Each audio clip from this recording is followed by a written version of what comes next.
So now we carry on. I mentioned in the last lesson the climate grieving process several times.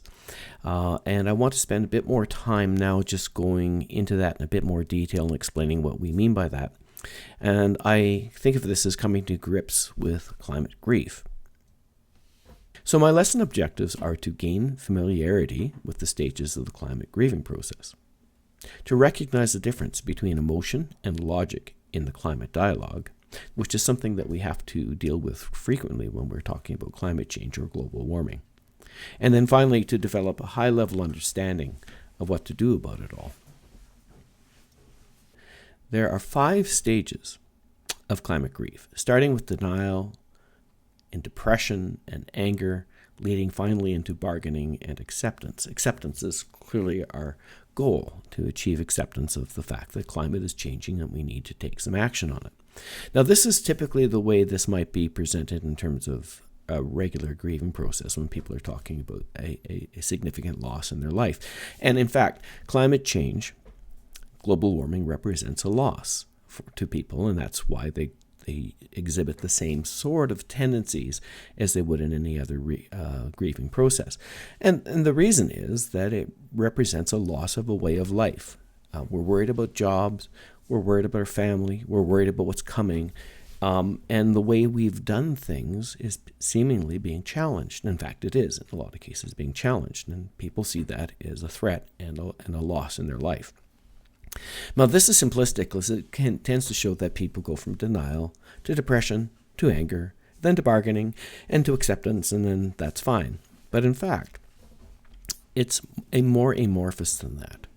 People can go from bargaining back to denial and back and forth pretty quickly, and depression can lead quickly to acceptance if managed properly.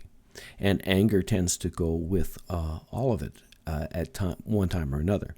So I don't like to think of this as a process like a process flow diagram, which goes from A to B to C to D, but rather as stages of a process that can bypass or circumvent stages. So like I said, you can go from denial to bargaining, and from bargaining to acceptance. Or you could go from denial to bargaining, and then because of something we do in our climate negotiation process, slip back into anger and then perhaps backslide into the process. So we need to be aware of what the stages are. We need to know how to recognize them, and we have to have some sort of idea of how to deal with it when we're confronted with it in our climate negotiation work.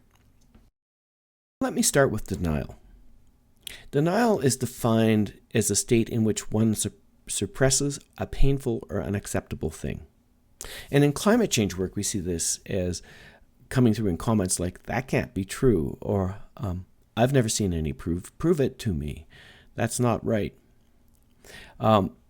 People at the denial stage are closed off and adamant. And my kids would often say to me, hold up the hand, speak to the hand.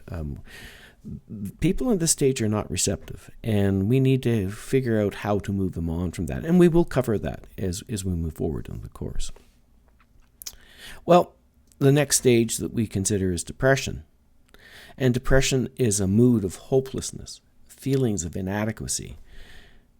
In climate change, people may accept that there's an issue, but they're unwilling to discuss it. Seeking out and sharing ideas that amplify their fear and anger. So, for example, they are feeling depressed and they will gravitate towards websites that share that sense of it's not true and I don't need to deal with it, that sort of thing. And this is where trolls and memes and bots tend to feed. They'll feed information into that depression stage and keep people there. And the problem we have to confront in our climate negotiation is that people at this stage have no interest in working on solutions whatsoever. So this is not a time to start trying to ask them to take action. Depressed people don't take action. Depressed people need help to get out of their sense of depression. Well, anger tends to dominate a lot of this. And we see it as extreme or passionate displeasure. In climate change, this means that everything is a battle. And it descends to name-calling, mudslinging. There is no open or reasoned discussion.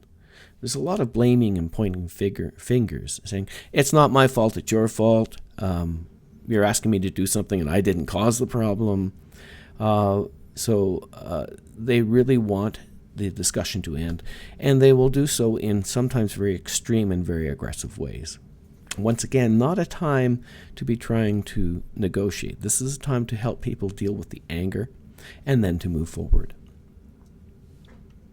Well, bargaining is actually a stage I encourage people to try to get to when you're dealing with somebody who's skeptical about global warming. In bargaining, people pursue one's own profit in a transaction or in negotiation. In climate change, it translates into things like, well, I see that there's a problem, but it's not my problem. Or, yeah, I see it, but it's not that bad, really. Or comments that we often see, the climate's always changing, so I accept climate's changing, yeah, but it always has been, so it's no biggie. Or finally, show me your proof. But in someone's actually in a bargaining phase, oftentimes no proof is enough proof. So, the more you give, the less they accept. So, but it is a good stage because at this point people are talking. And one of the tasks we have as climate negotiators is to keep people there rather than letting them descend back into anger, depression, or denial. So how we manage that in a fair discussion will oftentimes lead to a more reasonable discussion and ultimately to acceptance, which is our goal. And finally, acceptance. To recognize an opinion as adequate or a willingness to tolerate. So acceptance is not turning people into climate advocates. It's turning people to a point where they say, okay, I get it. And I can see why we need to do those things. Let's talk. In climate change, this means that there's not necessarily wholehearted agreement. What we have here is acceptance of facts. And hopefully a willingness to work on solutions. And the ultimate goal here is to move from belief, which dominates denial, depression, and anger, to evidence-based and informed opinion. So that's where we're trying to get to. So in all of this, it's clear that climate skepticism is emotional. It comes from a very emotional place. Like I said, it's a form of grieving. Now, I want to put aside for a moment, we'll come back to this later on, about trolls and vested interests and lobbyists, because these people have other reasons for exhibiting some of the behaviors that we've discussed. But it is clear that if you're dealing with a normal person, that different stages of grief require different tools, and we need to address that. And remember always that people are frightened. They feel that their way of life is threatened, and they feel judged. They're worried about their jobs, and they're worried about the future. So we need to help them in that process. If we are legitimate climate advocates, we're trying to promote real change, then we can't do it alone, and we need these people to come along with us and hopefully at some point take the lead. Now, remember that climate science is logical. It's based on observation, it's based on thermodynamics, it's based on modeling, and it's based on peer review. So we know that it's a logical process, and we also understand that fighting emotion with logic is not necessarily a clever way to go about doing things. So we know climate change is not a belief. It's not based on emotion. It's evidence-based, and it's verified over time. So that's where we come from in our climate negotiation. And emotion isn't logic. So, as I've said just briefly before, using logic to debate emotion just doesn't work. People will say things like, this is all going to pass. Everyone dies eventually. You don't tell me about all these facts. I'm not interested in the facts. Because when a position is based on emotion, we need to use tools that are tailored to that particular purpose. And the first step is open listening. Just remember that even though it plays like a fight and it feels like a fight, this is not a fight. we're trying actually to find common ground.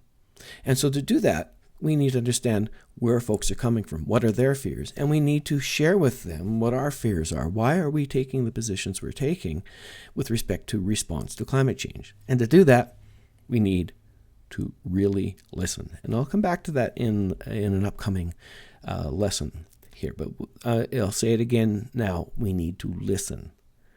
And ultimately, we have to feel comfortable with showing our shared humanity. This is where we will make some headroom. And what are those common things? Well, this is almost universal. And anybody I've spoken to about climate change, global warming, we're worried about our family. We're worried about our jobs. We're worried about the future. And that means we're generally worried about the same things.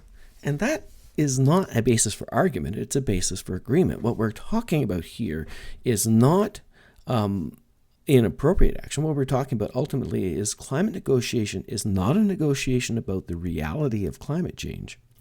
It's a negotiation about the correct response to climate change reality. And that's where the negotiation has to occur. So in this lesson, we covered the stages of the climate grieving process. We talked about those 5 stages. We talked about how people can morph between one stage to another quickly. We spent a bit of time talking about the difference between emotion and logic in the climate dialogue. And we started a very high-level understanding of what to do about it all. And this is important because we will delve into that in a lot more detail in upcoming lessons. But overall, the thing to take away from this is that climate grieving process dominates climate negotiation. People are feeling a loss. They are grieving that loss, and we need to help them through to taking some meaningful, concrete action. As always, I encourage you to share your thoughts about climate grieving process in the comment section below, and we'll review those and share them with the other participants in the course. And hopefully from that we can all learn something new about how to move ahead in managing folks' climate grief.